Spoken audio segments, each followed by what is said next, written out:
Today, I've got pentatonics for your pentatonics. You're gonna love this one.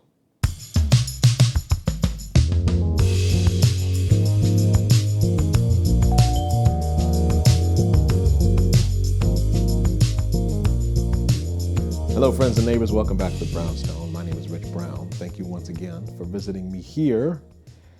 Today, we're talking about pentatonics, one of the two most requested topics on this channel, pentatonics and groove. We covered groove in the last lesson, so I figured in this lesson we'll go all pentatonic. And I want to talk about a particular shape that I really haven't seen before. It probably exists, but when I say I haven't seen it before, you're talking to somebody who doesn't really do a whole lot of research on the YouTubes for, bass stuff. So maybe it does exist. Maybe there is a name for this thing. I don't know what it's called. I don't know what it is. I just know that it's a shape that I really love to use whenever I'm playing on a minor harmony and whenever I'm using a pentatonic, a minor pentatonic. It's so simple. The shape is so simple in its structure that it's very easy to remember.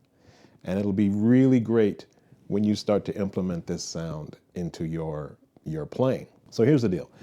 If I have a G minor pentatonic scale, then, I see that as a shape, a physical shape on the fingerboard. And then in the construction of the scale, I'm thinking of the degrees of the minor scale, right? So this is the root of the minor scale. The third, minor third, the fourth, the fifth, the minor seventh. There's the root again, third and the fourth. So when I go through this sort of different shape, this complementary shape, I'll be using the degrees of the scale. I'll give you the names of the notes as well, but the degrees of the scale and the physical shape that the scale creates is what's paramount in sort of remembering exactly how to put this together and add it to your vocabulary. So check this out. If I start from the second of my scale, in this case, the note A, if I'm playing on the G minor, I start by thinking of all of the notes on that same fret. So if I'm starting on the A, then I've got all the notes on that same fret. And then what I do is I move up a semitone on the same string, on the E string, and then I'm playing one note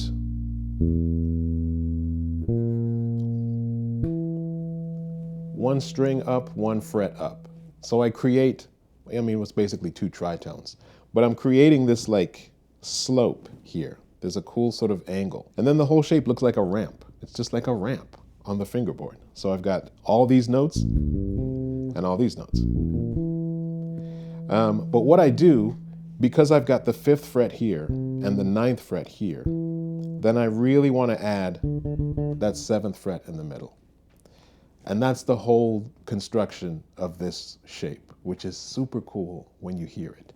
So if my harmony is G minor, then check this out. Here's the shape. I've got the second, the minor third, the fifth. You know what that is? It's the funkiest note in the world. That's the major sixth on the minor, which is, for me, the whole reason behind this shape. This is the reason. That one note is the reason why I use this shape so much.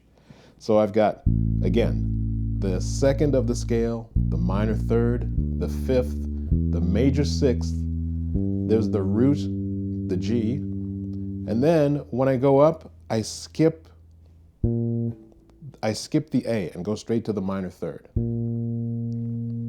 And then back to the fifth fret, right? To play the fourth or 11th.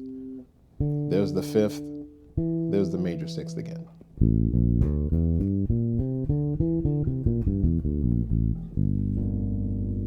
And it is so cool.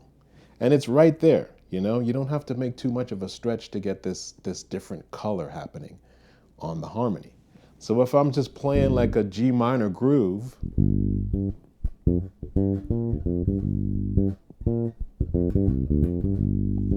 I can stay there on the minor pentatonic, which sounds very conventional and very much inside.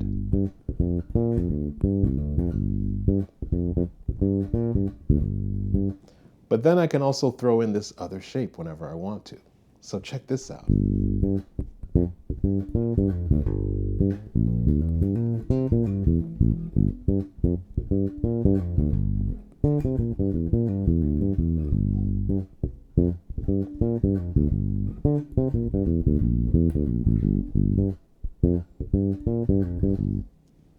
Come on now. So this is the great thing about this shape. It's really easy to remember. And it gives you a different color just because of that major sixth. So, you know, the best way, anytime, I've talked about this in previous lessons as well, but anytime I have a new shape that I want to get under my fingers, there are certain sequential exercises that I love to play. And one of my favorites is playing a 4-note pattern, ascending and descending, on whatever new shape that I'm working on. So first of all, I just want to get the shape under my fingers.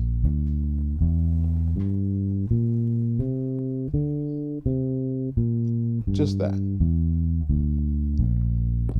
So again, I've got the second of the scale, minor third, the fifth, the sixth, the root, there's the minor third again, there's the fourth, and then the fifth.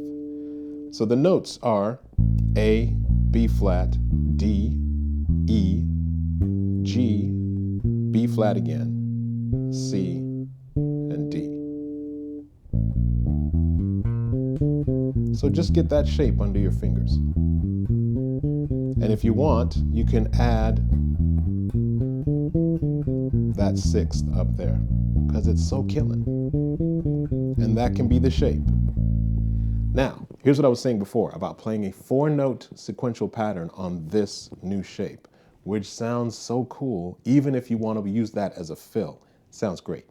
So I just play 4 notes from each consecutive note in my shape.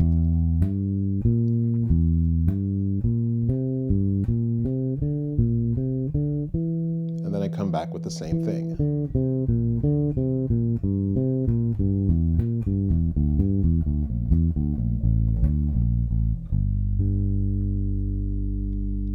See what happened there? So all I'm doing is just playing 4 notes from each note of the scale.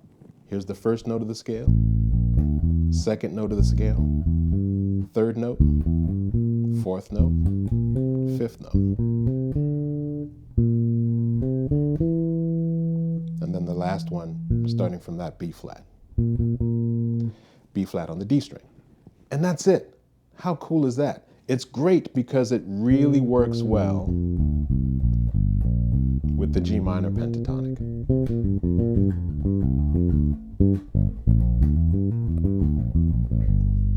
So the cool thing about this major sixth, I talked about this note in a previous video. Check it out right there. The beauty of the major sixth. And one thing that you can do is practice the minor pentatonic scale in the same way. Play the 4-note ascending and descending patterns. But instead of playing the minor seventh in your regular shape, substitute that major sixth, in this case E, which gives me this shape. A really great exercise.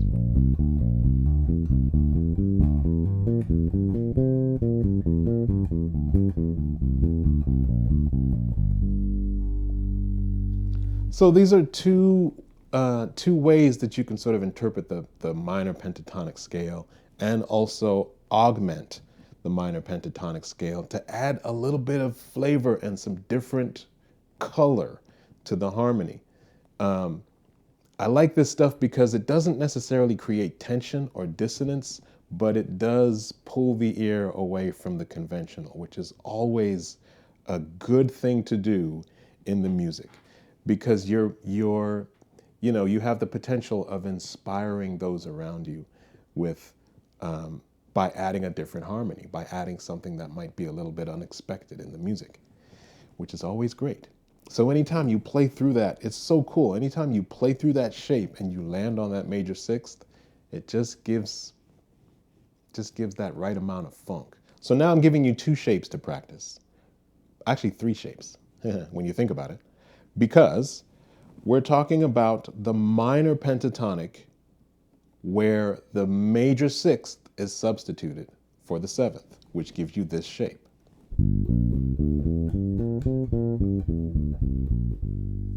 Right? But then we also have this different shape of our minor pentatonic scale where we move that note, that second note, B flat in this case, from the E string to the A string, giving us this second shape of the same scale.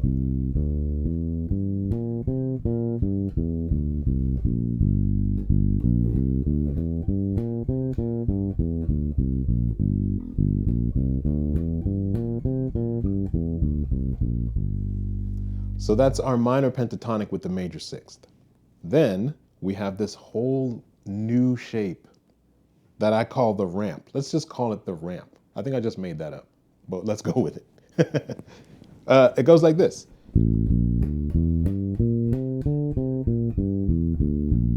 Right? Again, I'll break it down. We've got the two of the scale, the minor third, fifth, funkiest note in the world, the root, the minor third, the fourth, and the fifth. A, B flat, D, E, G, B flat, C, D.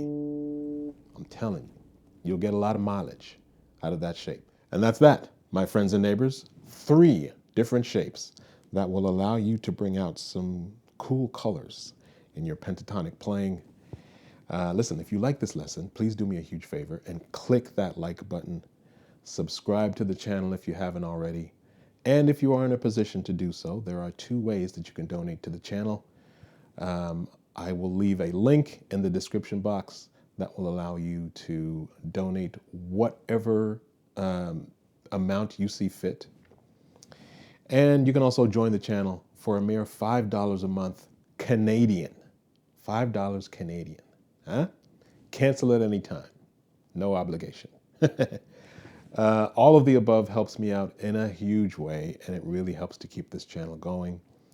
I really appreciate all the support that's been given to this channel, and I enjoy bringing these videos to you on as regular a basis as I possibly can. Friends and neighbors, thank you for visiting me once again here in the Brownstone. My name is Rich Brown, and I will see you in the next video. Peace.